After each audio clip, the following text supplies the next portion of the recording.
Katika ubinadamu wa Kristo kwa 100%, alipokuja mara ya kwanza alikuja kutuonyesha kielelezo kwamba mwanadamu anaweza akiishi kwa kumtegemea Mungu akafanikiwa. Ndio maana katika ubinadamu wake, sio katika uungu wake, katika ubinadamu wake alikuwa kila siku anapanda mlimani kuomba. Alikuwa anakesha na Mungu. Alikuwa akifanya kazi ya Mungu mtaani.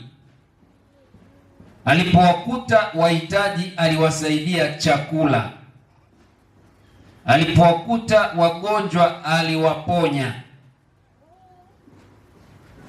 Kila alipokanyaga alikuwa anaacha alama ya wema wa Mungu. Ndio maana uungu wake ulitenganishwa na ubinadamu.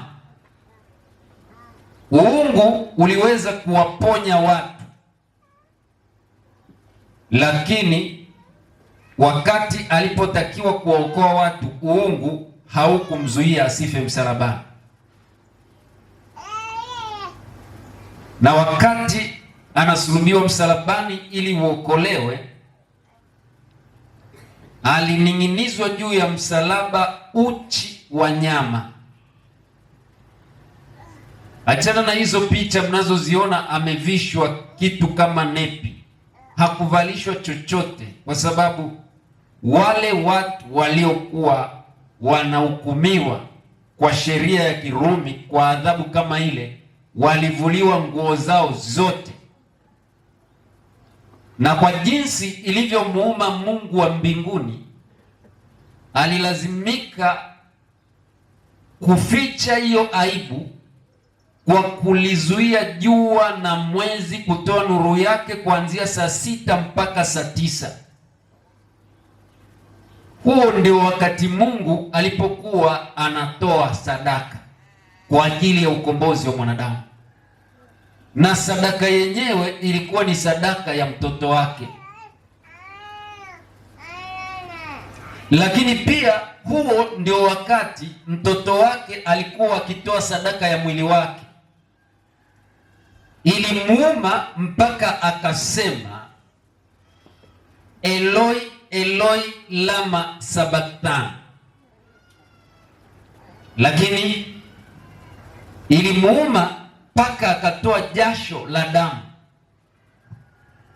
Ilimuuma mpaka akasema, Baba, ikiwa ni mapenzi yako, kikombe hiki kiniepuke. Iliuma.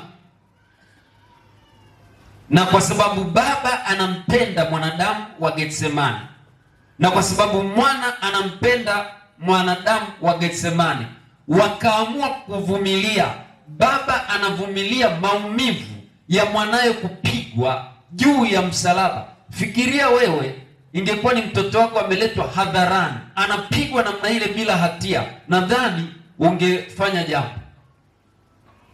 Lakini Mungu akasema, hapana, ngoja tu nivumilie kwa sababu ya mwanadamu anayeokolewa, lakini ngoja nifiche. Giza totoro kuanzia saa 6 mpaka saa 9 likafunika dunia. Wanyama wakarudi ndani, kuku wakarudi ndani, kwa sababu Bwana anaficha aibu ya mwanaye asiyekuwa na dhambi, anahukumiwa kwa sababu ya wenye dhambi. Alafu huyo mtu leo tunamwambia rudisha sadaka ya shukrani kwa Mungu. Hauleti. Bwana Yesu asifiwe. Wangapi wamenielewa? Yaani mimi nataka niuguse moyo wako, uache ule uchoyo wa kimkono cha nyuma nyuma, toa kabisa, ili Mungu naye akufungulie milango ya baraka. Bwana Yesu asifiwe. Hapo toa. Katika hali hiyo Yesu akapitia yote, akamaliza, akaondoka, akarudi kwa Baba yake. Tena aliondoka kwa maneno mazuri. Ninyi hapa ni wapitaji, hapa sio nyumbani kwenu, ninakwenda kuandalia makao ili nitakapokuwepo na ninyi muwepo, hivyo msifadhaike mioyoni mwenu. Lakini wale wasafiri wanaosafiri na kudhani kwamba maisha yao yote ni hapa duniani, hao hawana mpango wa kuwekeza kwa ajili ya yale makao ya kule mbinguni. Ndio maana nikikugusa hapa utoi. Yaani ni ajabu, unaweza ukamkuta mtu hapa ana kifurushi cha muda wa maongezi cha 10,000 kwa mwezi, lakini kanisani hajaleta hata buku, alafu anajiita ni msafiri.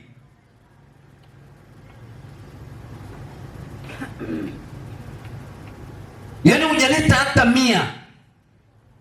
Piga hesabu, wewe unanunua tu. Nileteni vocha ya buku, inakuja. Nileteni vocha 2,000, inakuja. Unaunga kifurushi, unaongea na maneno yenyewe unaongea ni umbea, kuwasema watu na kuwasengenya. Unaujenga ufalme wa shetani. Lakini ukiambiwa ulete sadaka yako ya shukrani ukajenge ufalme wa Mungu, unaanza kuuliza, kwa nini wanatupangia magoli? Haya magoli nayo ni madogo mno. Kama tungelitoa kulingana na baraka zetu, magoli haya ni madogo. Basi tu wametuhurumia huko ofisini wanavyopanga, wakasema Lungwana, ngoja tu tuwape 3,000,000. 3,000,000 inatolewa na mtu mmoja aliyebarikiwa. Fanya biashara zako, unaenda Nairobi, unaenda wapi? Huko hapo kila siku unaingiza hela. Hujaugua. Unaona wengine wanapitishwa na ambulance hapo, wewe unacheka tu. Wi ambulance inapita ya kwanza, wi ambulance ya pili. Wewe upo.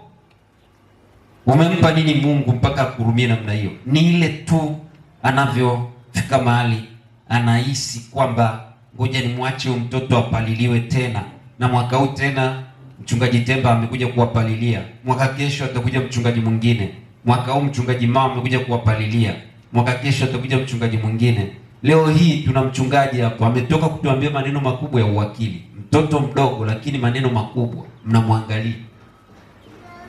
Haleluya. Ninaongea kukugusa moyo kwa sababu na mimi ninaguswa. Kutoa ni kugumu, kunauma. Na ngoja nikwambie, sadaka inayookoa lazima ikuume. Ukitoa sadaka alafu usijasikia maumivu ya hiyo sadaka, haujaumia. Na wiki hii yote nitakuwa na mafundisho hapa ya dakika 10 ya kuonyesha jinsi ilivyo vema kutoa. Na katika mafundisho hayo, kesho nitakugawia bahasha, uende ukaiombee na umwambie Mungu, hii bahasha nataka iwe wokovu, nataka iwe mafanikio, ili sadaka ya mwaka huu nikuguse pale ambako unapaswa kuguswa, ili niweze kuleta. Haleluya. Yaani kuna button ambazo hatujazibonyeza ili Mungu afungue milango ya baraka, na hizo nataka tukazibonyeze. Lakini unaumia, lazima utoke jasho. Haleluya. Sadaka hiyo.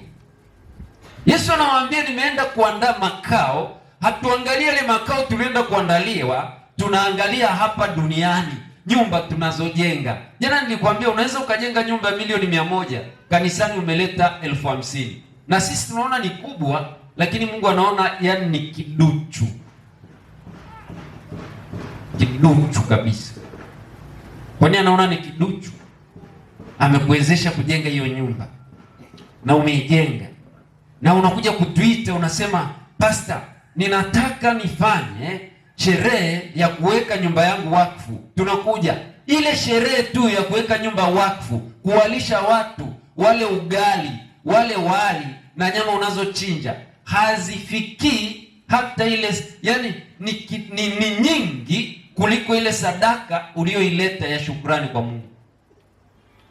Habari ni kwamba unapokuja kusema naomba muje muweke nyumba yangu wakfu, na ni baraka.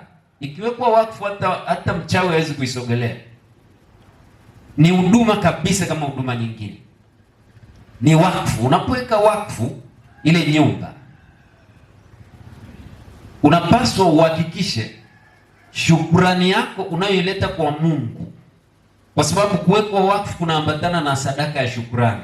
Shukrani yako unayoleta kwa Mungu ni kubwa kuliko gharama ulizotumia kuandaa karamu ya wale wanaoketi na kula. Wangapi wamenielewa? Bwana Yesu asifiwe.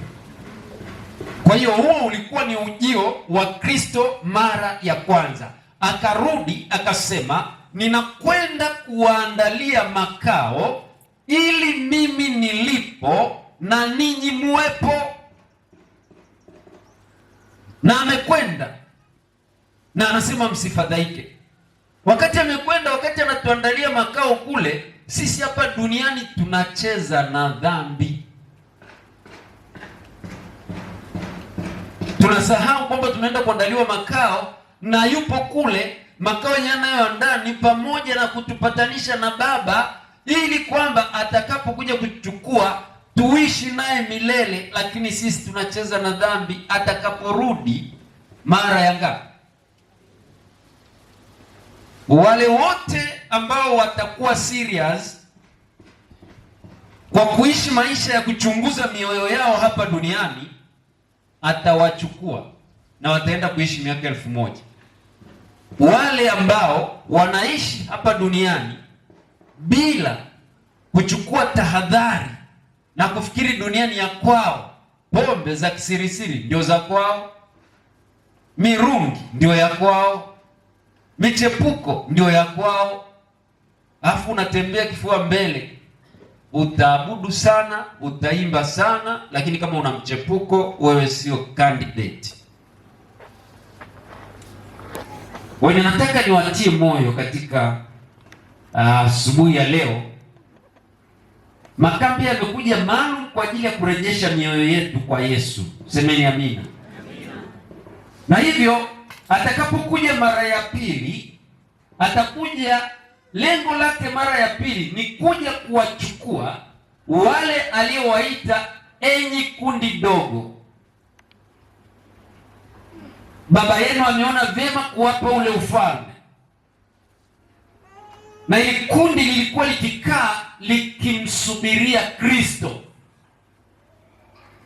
Na kundi hili sasa linachukuliwa kwenda kuishi kwa Baba miaka 1000. Na katika hiyo miaka 1000 itakapokwisha, atarudi mara ya ngapi? Ya 3. Na katika hiyo mara ya 3 atakuja kuwahukumu waovu waliokuwa wamesalia, kwa sababu ujio wa kwanza ulikuwa ni ujio wa kumkomboa Yesu. Ujio wa kwanza ulikuwa ni ujio wa kumkomboa mwanadamu. Ujio wa pili ni ujio wa kumchukua mwanadamu aliyekuwa anaishi akimsubiri baada ya kutubu. Ujio wa 3 ni wa kuja kuwahukumu wanadamu ambao walifanya vyote. Huwezi ukamsubiri Bwana wakati ufanyi kazi yake. Na hapa anasema cha kwanza kitakachojitokeza, ana katika kitabu cha Wasalonike wa kwanza 4:16, cha kwanza kabisa atashuka kutoka mbinguni pamoja na mwaliko na sauti ya malaika mkuu na parapanda ya Mungu. Wanaoalikwa ni wale walio tayari kwenda harusini. Haleluya! Na hii ni harusi ya mwana kondoo, kwamba kuna mwaliko, 2 kuna parapanda, 3 kuna sauti ya malaika mkuu. Sasa sikiliza, kama wewe leo hausikilizi sauti ya mzee wa kanisa, kama wewe leo hausikilizi sauti ya mchungaji,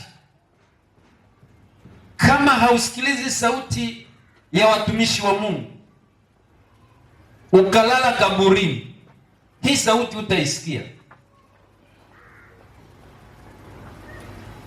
Kwa hiyo watakaosikia sauti hii ni wale waliokuwa wana kawaida ya kusikia sauti kama Mungu alivyoagiza, akisema nitolee sadaka ya shukrani, unasema ndio mkuu, ninatoa. Nitolee zaka na sadaka, unasema ndio mkuu, ninatoa. Nitolee sadaka kwa ajili ya ujenzi wa makanisa na conference, unasema ndio, ninatoa.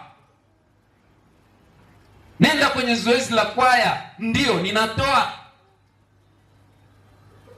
Nenda kwenye baraza la kanisa, ndio, ninakwenda. Wewe kama kuna wanaosema hapana, hapana, unajua ni rahisi sana leo kuogopa kupigwa faini ya kikoba ya shilingi 1000. Kwa hiyo unaamua kuacha kuja zoezi la kwaya, unaenda kwenye kikoba. Huyo tayari ndio Mungu unayemwabudu. Ellen White anasema whatever we cherish that tend to interfere our service due to our Lord, of that we make a God. Chochote tunachofanya kikaingilia huduma yetu kwa Mungu au wajibu wetu kwa Mungu, kitu hicho ndio Mungu wako. Wewe una haja ya kwenda kuwacheka wanaoabudu sanamu wakati tayari sanamu yako ni kikoba. Huna haja ya kwenda kuwacheka wanaoabudu sanamu na kuabudu miti mikubwa wakati leo unaabudu mpira wa miguu. Eti kwamba utakuja kanisani ukiwa na nafasi, lakini kama Simba na Yanga wanacheza hauji. Na ngoja nikwambie, semeni mtakavyosema vyote duniani, lakini mpira wa miguu ni mpango wa shetani kuwakusanya watu watoke kwake. Na ndio maana hawa wanaitwa Manchester United, Man U. Zamani walikuwa wanaitwa Canary Devils, mashetani wekundu.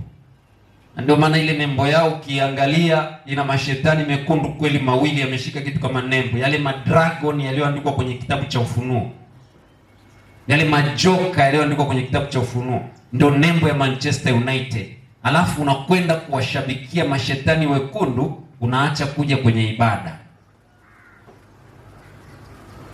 Sawa, mpira ni sehemu ya mguu. Mpira ni sehemu ya mazoezi, sijakataa. Lakini nyuma ya pazia kuna nini?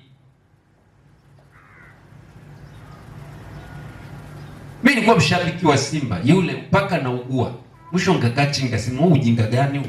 Yaani Simba afungwe mimi niache kula chakula huku nyumbani. Mapigo ya moyo ti.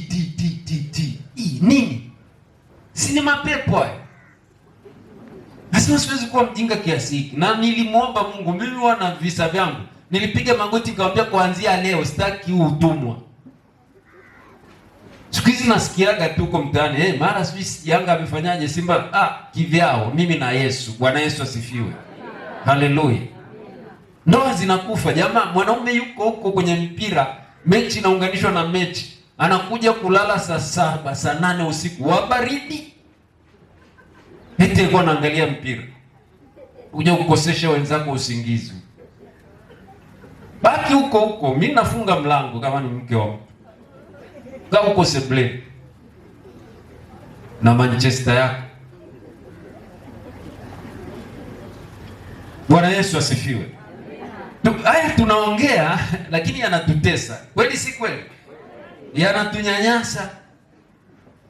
Kwa hiyo chochote unachokifanya kikaingilia huduma ya Mungu ambayo ulipaswa umpe Mungu, hicho ndio Mungu wako. Alafu unatutungia na wimbo Mungu kwanza mengine baadaye.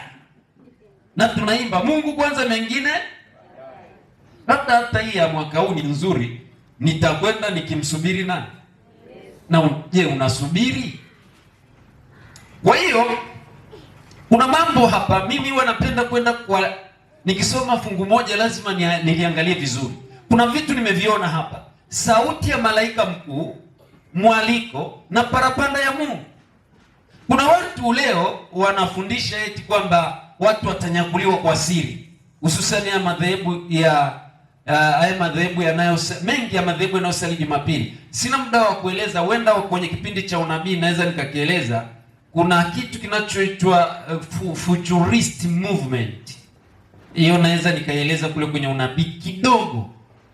Baada ya wana matengenezo kuibuka wakati fulani, wakawa wanasema kwamba wakageukia wakaanza kumtaja mnyama kwa jina lake na vitu vyote walivyokuwa wanavisema.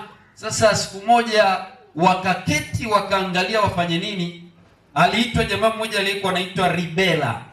Ribela alikuwa ni mtaalamu wa theolojia wa kanisa Katoliki. Akaambiwa, sasa tunaomba utusaidie kuondoa vidole vya Waprotestanti kina Martin Luther vinavyotuonyesha kuwa sisi ni yule mpinga Kristo, kisha hivyo vidole utengeneze fundisho. Akakaa chini akatengeneza fundisho lake, ambalo hilo fundisho alikuja kulifundisha kwamba eti kutakuwa na miaka 7 Yesu atakuja, atawaiba watu, atawanyakua kwa siri. Inaitwa secret rapture. Atawanyakua kwa siri. Wakati anawanyakua kwa siri, wengine hawatajua. Na mimi najiuliza, huko na dereva wa basi lina watu 60 hapo nyuma. Mungu anawapenda watu kweli? Alafu dereva ndio wa kunyakuliwa. Alafu anachomolewa hapo, dereva na basi linabaki bila dereva. Linaenda wapi hilo basi? Hakuna kitu kinaitwa unyakuo wa siri. Na anasema baada ya unyakuo wa siri atakuja sasa mpinga Kristo kudili na hawa wadhambi waliobaki. Alafu atahangaika nao kwa miaka 7. Na wale watakaotubu wataokolewa tena. Baada ya Yesu kurudi mara ya pili, hakuna tena sehemu ya kuokolewa, kwa sababu kinachofanyika hapo ni kwamba waovu waliokuwa wakidumu na dhambi wakiuona uso wa Mungu moto ulao watakufa. Watakatifu wakiuona uso wa Mungu watabadilishwa na kupewa kutokufa. Waovu walioko makaburini hawatasikia sauti ya Mungu, kwa sababu waliishi duniani hawakuisikia sauti. Kwa hiyo hii parapanda haiwahusu, hawatasikia sauti. Bali wale walioko makaburini waliokufa katika Kristo, kwa kuwa walikuwa na kawaida ya kusikia sauti, basi watasikia sauti ya parapanda ya Mungu, watafufuliwa. Watatangulia, watafuata waliobadilishwa, wataenda mbinguni. Sasa wewe unakuja kusema eti watu watanyakuliwa kwa siri. Ni fundisho la uongo. Na hilo tunapaswa tuliseme. Toa pesa yako ikafanye kazi ya Mungu. Mimi niliwaambia watu siku moja, na mtafuta kichaa mmoja atakaye kuja tu amwambie mchungaji Mchome, mimi hapa mwaka huu nimeamua nijenge ufalme wa Bwana. Unajengaje? Anamwambia Mchome, wewe nitafutie kiwanja na kwaya na alika washiriki waje kwenye mkutano wa Injili. Nitagharimikia chakula cha wahudumu wote wa Injili, nauli zao, pamoja na kwaya na wainjilisti wa kupita nyumba kwa nyumba. Nataka nifanye effort. Wala sio la nyingi, milioni 15 tu. Ukizitoa hizo, usubiri Bwana aje akupe bilioni 1.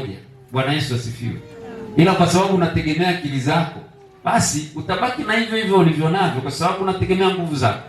Hujataka kubonyeza button ya Mungu. Bwana Yesu asifiwe sana. Wangapi wamenielewa jamani? Maisha yanakwenda hayaendi hapo. Na kwa kweli inatutia moyo sisi ambao tunaitwa ni viongozi wa kiroho kuona tunachokiongea kwanza kinatubadilisha sisi na kinawabadilisha wale wanaokisikia. Ninadhani muda wangu unaelekea ukingoni, lakini nilikuwa nataka nisome tena Wakorinto wa kwanza, fungu langu la mwisho, Wakorinto wa kwanza 15 sura ya 51 mpaka 53. Angalieni, nawaambia ninyi siri. Watu wagesemane, nawaambia ninyi nawaambia nini? Hatutalala sote, lakini sote tutabadilika. Hata huyo tunaenda kumzika leo, msiwe na wasiwasi. Kama alikuwa ni mcha Mungu, sauti ya parapanda itakapolia atachomoka tu. Sema, hakuna mwanadamu anayejua mtu anapokufa kafia upande gani, isipokuwa yeye mwenyewe na Mungu wake. Kwa hiyo hata tukienda kusema tutaonana naye mbinguni ni kujifariji. Sasa hivi natakiwa niwatengeneze ili muishi maisha ya kuonana naye, lakini ameshalala hapo. Sijui ulichoongea naye mpaka umefumba mdomo na macho yamefumbwa. Siri ya kwamba ni wa Mungu au sio wa Mungu, hiyo ni ya Mungu na huyo aliyeingia.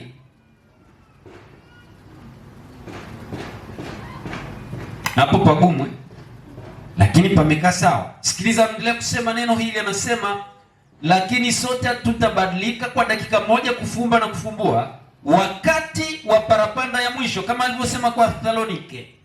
Maana parapanda italia na wafu watafufuliwa, wasiwe na uharibifu, nasi tutabadilika. Maana sharti mwili tulionao wa kuharibika uvae kutokufa, miili yetu hii itavaa kutokufa. Lakini sio yote ya wale wanaokwenda wakimsubiri nani? Yesu. Wanaokwenda wakimsubiri nani? Yesu. Sasa kweli unakwenda ukimsubiri Yesu alafu shukrani uleti? Yesu akasema katika Mathayo 28, nimepewa mamlaka yote kutoka mbinguni na duniani. Basi nawapa jukumu, nendeni mkawafanye watu wote kuwa wanafunzi. Alafu mnafanya nini? Mnawafundisha na kufanya nini? Na kuwabatiza. Mimi nimezaliwa Moshi Uchagani, kijiji cha kule juu kinaitwa Kishumundu, ushambani kule, lakini mimi napapenda sana kwetu. Lakini toka nilikuwa Mkatoliki wa kuuma meno,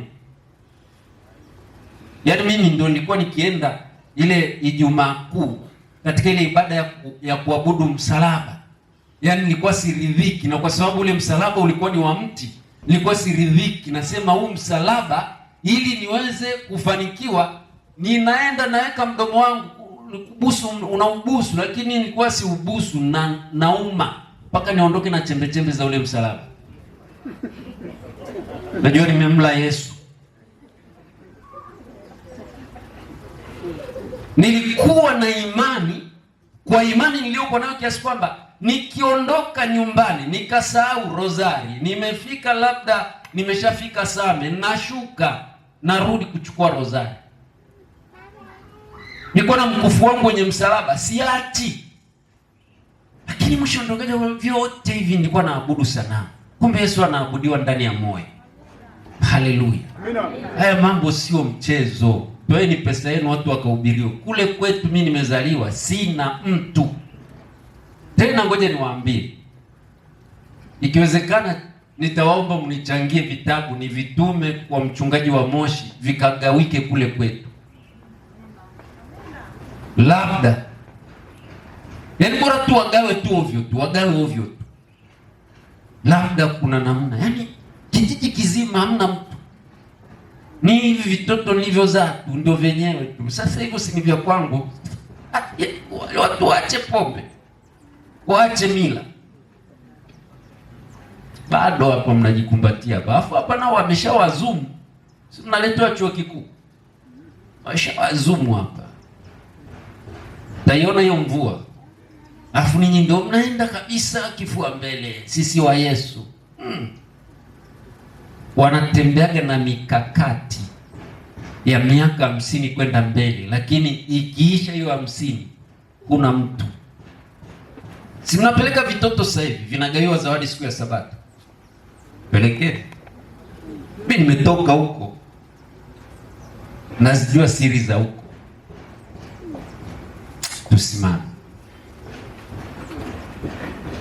Karibu mzee. Baba Mungu na Mwokozi wetu Yesu Kristo, inaendelea kukupendeza kumtumia watumishi wako ipasavyo. Ujumbe huu umetufikia.